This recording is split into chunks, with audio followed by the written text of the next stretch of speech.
the Catholic Men's Podcast, helping you find good works of literature for the Catholic gentleman.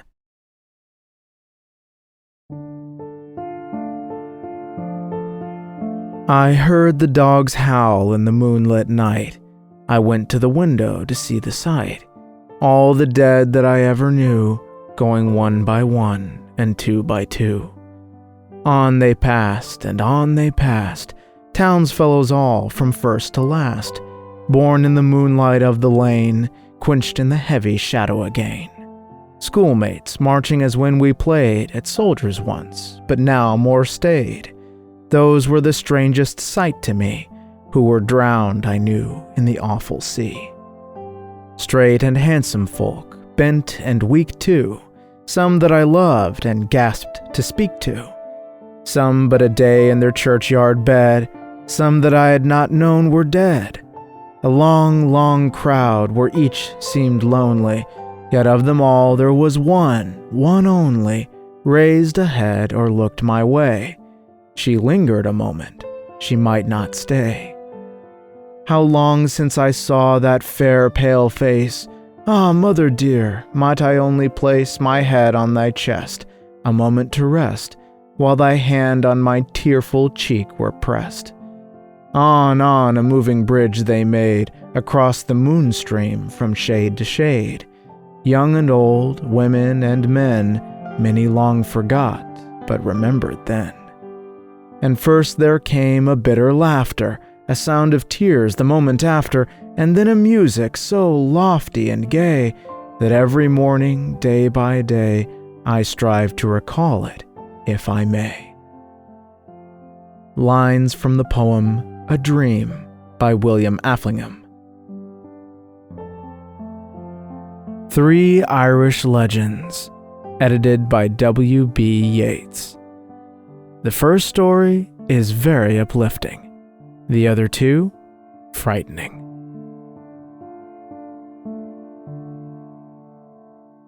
The Priest's Soul. In former days, there were great schools in Ireland, where every sort of learning was taught to the people, and even the poorest had more knowledge at that time than many a gentleman has now.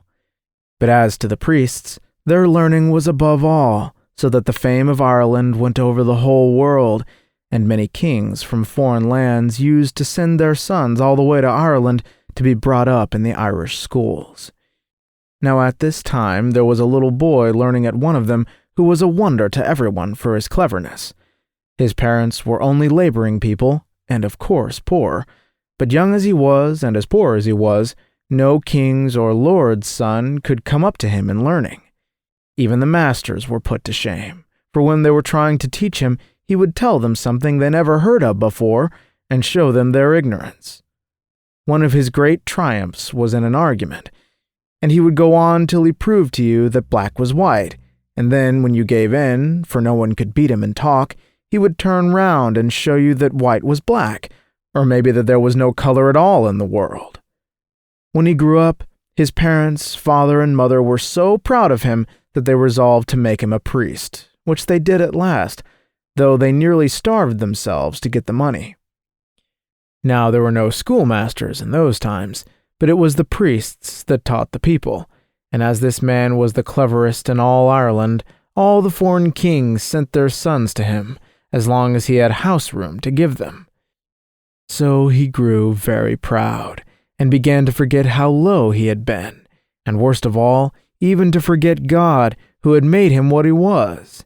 And the pride of arguing got hold of him, so that from one thing to another he went on to prove that there was no purgatory, and then no hell, and then no heaven, and then no God, and at last that men had no souls, but were no more than a dog or a cow, and when they died, there was an end of them.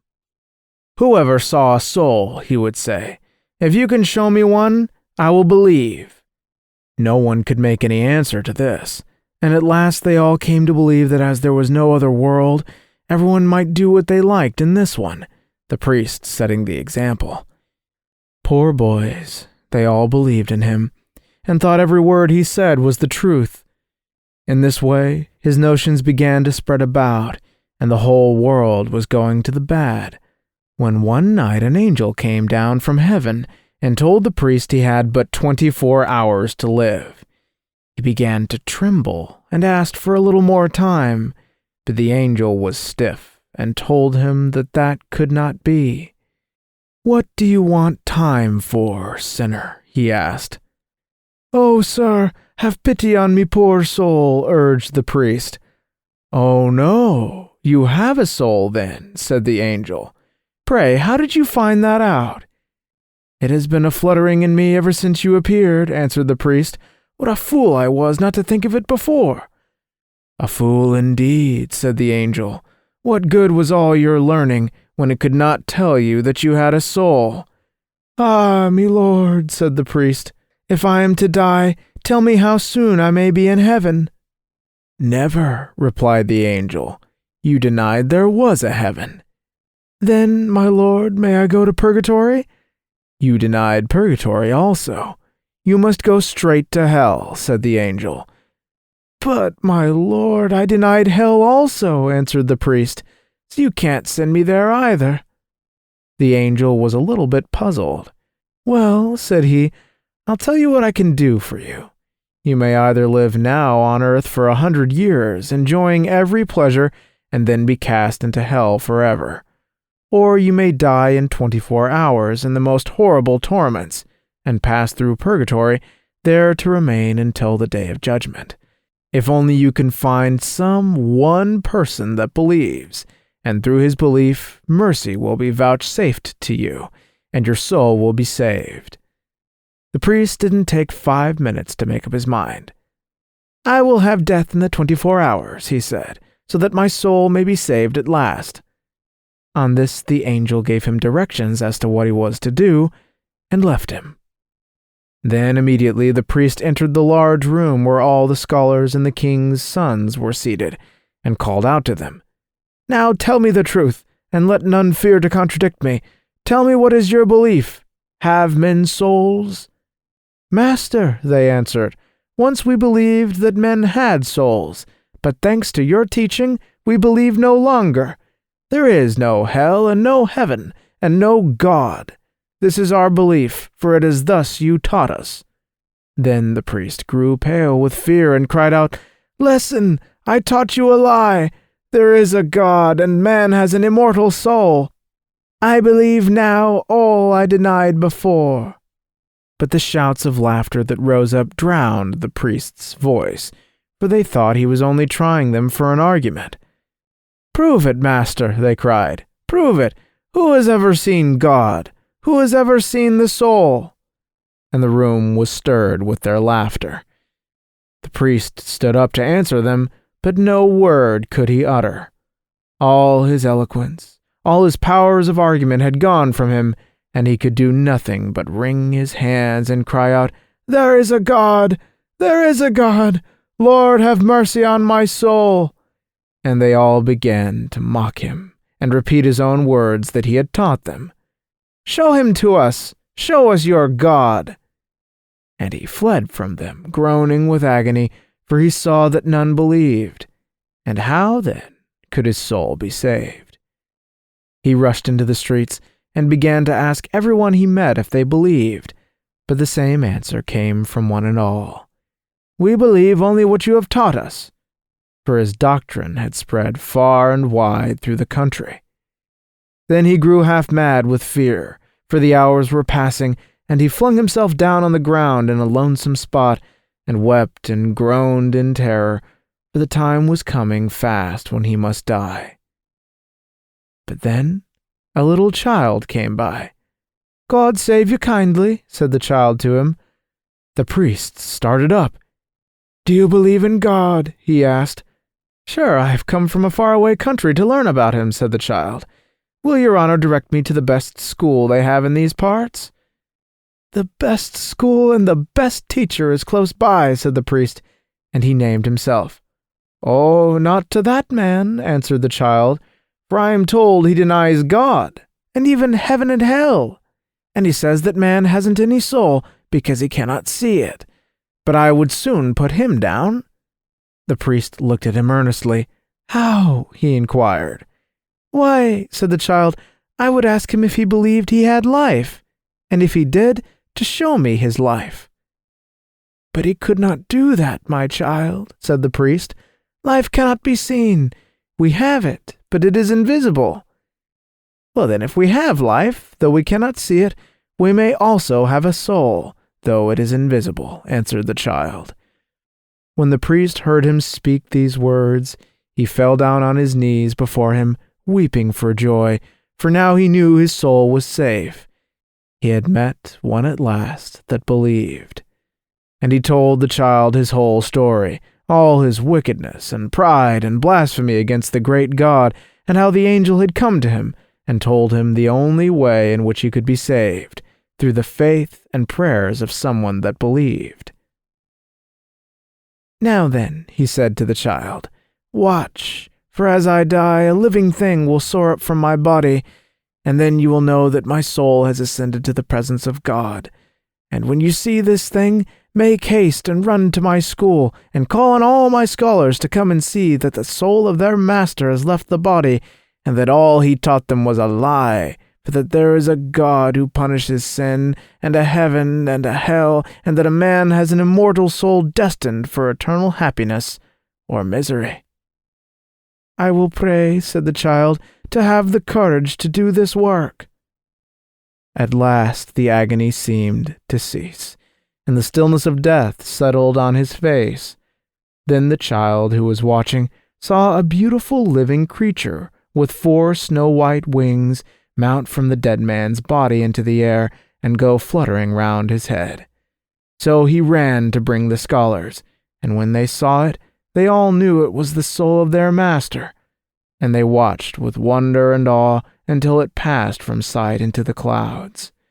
And this was the first butterfly that was ever seen in Ireland, and now all men know that the butterflies are the souls of the dead, waiting for the moment when they may enter purgatory and so pass through torture to purification and peace.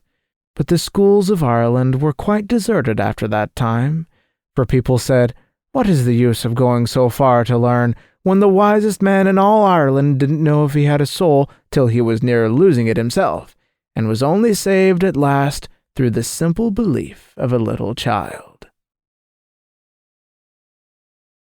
The Demon Cat. There was a woman in Connemara, the wife of a fisherman. As he had always good luck, she had plenty of fish at all times stored away in the house ready for market. But, to her great annoyance, she found that a great cat used to come in at night and devour all the best and finest fish. So she kept a big stick by her and determined to watch. One day, as she and a woman were spinning together, the house suddenly became quite dark, and the door was burst open as if by the blast of the tempest, when in walked a huge black cat, who went straight up to the fire, then turned round and growled at them. "Why, surely this is the devil," said a young girl who was by sorting fish. "I'll teach you how to call me names," said the cat, and jumping at her, he scratched her arm till the blood came. "There now," he said, "you will be more civil another time when a gentleman comes to see you." And with that he walked over to the door and shut it closed to prevent any of them going out, for the poor young girl, while crying loudly from fright and pain, had made a desperate rush to get away. Just then a man was going by, and hearing the cries, he pushed open the door and tried to get in, but the cat stood on the threshold, and would let no one pass. On this, the man attacked him with his stick, and gave him a sound blow. The cat, however, was more than a match in the fight, for it flew at him and tore his face and hands so badly that the man at last took to his heels and ran away as fast as he could. "Now it's time for my dinner," said the cat, going up to examine the fish that was laid out on the tables. "I hope the fish is good today. Now don't disturb me nor make a fuss. I can help myself." With that he jumped up and began to devour all the best fish, while he growled at the woman. "Away out of this, you wicked beast," she cried, giving it a blow with the tongs that would have broken its back. Only it was a devil. "Out of this!" No fish shall you have today." But the cat only grinned at her, and went on tearing and spoiling and devouring the fish, evidently not a bit the worse for the blow.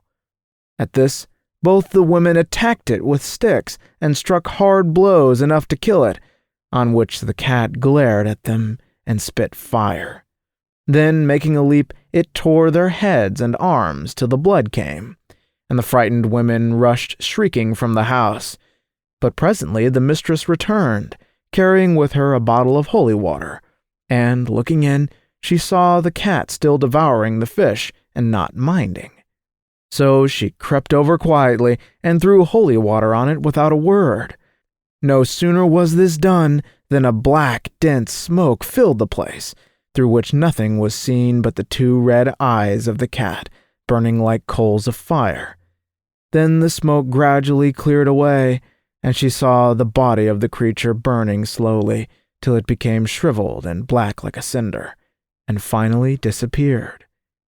And from that time, the fish remained untouched and safe from harm, for the power of the evil one was broken, and the demon cat was seen no more. The Banshee of the Macarthys.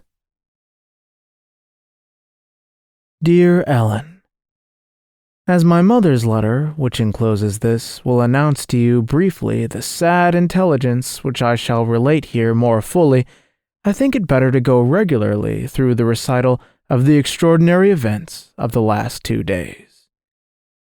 The Bourques kept us up so late on Friday night that yesterday was pretty far advanced before we could begin our journey, and the day closed when we were nearly 15 miles distant from this place. The roads were excessively deep from the heavy rains of the last week, and we proceeded so slowly that, at last, my mother resolved on passing the night at the house of Mr. Bourke's brother, who lives about 1/4 of a mile off the road, and coming here to breakfast in the morning. The day had been windy and showery, and the sky looked fitful, gloomy, and uncertain. The moon was full, and at times shone clear and bright. At others it was wholly concealed behind the thick, black, and rugged masses of clouds that rolled rapidly along, and were every moment becoming larger and collecting together as if gathering strength for a coming storm. The wind which blew in our faces whistled bleakly along the low hedges of the narrow road, on which we proceeded with difficulty due to the number of deep sloughs, and which afforded not the least shelter, no plantation being within some miles of us. My mother therefore asked Leary how far we were from Mr. Bourke's. "'Tis about 10 spades from this to the cross, and we have then only to turn to the left into the avenue, ma'am." "Very well, Leary. Turn up to Mr. Bourke's as soon as you reach the crossroads."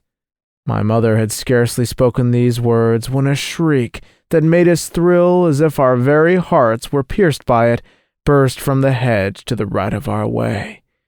If it resembled anything earthly, it resembled the cry of a female, struck by a sudden and mortal blow, and giving out her life in one long, deep pang of expiring agony. "Heaven defend us!" exclaimed my mother. "Go you over the hedge, Leary, and save that woman if she is not yet dead, while we run back to the hut we have just passed and alarm the village near it." "Woman," said Leary, beating the horse violently, while his voice trembled, "that's no woman. The sooner we get on, ma'am, the better." And he continued his efforts to quicken the horse's pace. We saw nothing. The moon was hid. It was quite dark, and we had been for some time expecting a heavy fall of rain. But just as Leary had spoken, and had succeeded in making the horse trot briskly forward, we distinctly heard a loud clapping of hands, followed by a succession of screams that seemed to denote the last excess of despair and anguish, and to issue from a person running forward inside the hedge to keep pace with our progress. Still we saw nothing, until when we were within about 10 yards of the place where an avenue branched off to Mr. Bourke's to the left, and the road turned to Spring House on the right, the moon suddenly started from behind a cloud, and enabled us to see, plainly as I now see this paper, the figure of a tall, thin woman with uncovered head and long hair that floated round her shoulders, attired in something which seemed either a loose white cloak or a sheet thrown hastily about her. She stood on the corner hedge, where the road on which we were met, that which leads to Springhouse, with her face toward us, her left hand pointing to this place, and her right arm waving rapidly and violently as if to draw us on in that direction. The horse had stopped, apparently frightened at the sudden presence of the figure, which stood in the manner I have described, still uttering the same piercing cries, for about half a minute. It then leaped upon the road, disappeared from our view for one instant, and the next was seen standing upon a high wall a little way up the avenue on which we purposed going, still pointing towards the road to Springhouse, but in an attitude of defiance and command, as if prepared to oppose our passage up the avenue. The figure was now quite silent, and its garments, which had before flown loosely in the wind, were closely wrapped around it. "Go on, Lyra, to Springhouse, in God's name," said my mother. "Whatever world it belongs to, we will not provoke it longer." "'Tis the Banshee, ma'am," said Leary, "and I would not, for what my life is worth, go anywhere this blessed night but to Springhouse. But I'm afraid there's something bad going forward, or she would not send us there." So saying, he drove forward, and as we turned on the road to the right, the moon suddenly withdrew its light, and we saw the apparition no more, but we heard plainly a prolonged clapping of hands, gradually dying away as if it issued from a person rapidly retreating. We proceeded as quickly as the badness of the roads and the fatigue of the poor animal that drew us would allow, and arrived here about 11 o'clock last night. The scene which awaited us you have learned from my mother's letter. To explain it fully, I must recount to you some of the transactions which took place here during last week. Charles Macarthy was walking between James Ryan and another at a little distance from the rest on a gravel path, skirting a shrubbery. The whole party was thrown into the utmost consternation by the report of a pistol fired from a thickly planted part of the shrubbery, which Charles and his companions had just passed. He fell instantly, and it was found that he had been wounded in the leg. On inquiry, it was found that the unlucky shot was fired by a girl. It was also manifest that she had aimed not at Charles, but at the destroyer of her innocence and happiness, who was walking beside him. When the physicians arrived, it was found that the wound had been too tightly bandaged and otherwise injudiciously treated. No favorable symptom appeared, and long before we reached Springhouse with news of the worst experience of our lives, no ray of hope was apparent. The scene we witnessed on our arrival would have wrung the heart of a demon. We heard briefly at the gate that Mr. Charles was upon his deathbed. We found him perfectly calm, resigned, and even cheerful. He spoke of the awful event which was at hand with courage and confidence. He bade us farewell, but the above letter was never finished.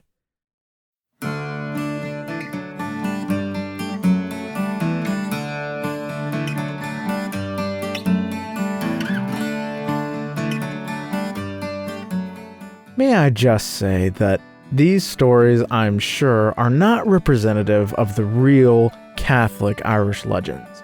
This book is massive, and it seems to focus on all the different pagan legends that were in the land. But Ireland is like one of the most Catholic countries ever. I mean, other than the firstborn daughter of the church, which is France. But Ireland seems like it should be the motherlode of Catholic legends about St. Patrick, St. Bridget. And if anybody knows any stories, I'm begging you, please email me. It's in the description below. Thank you all so much for listening, and Godspeed.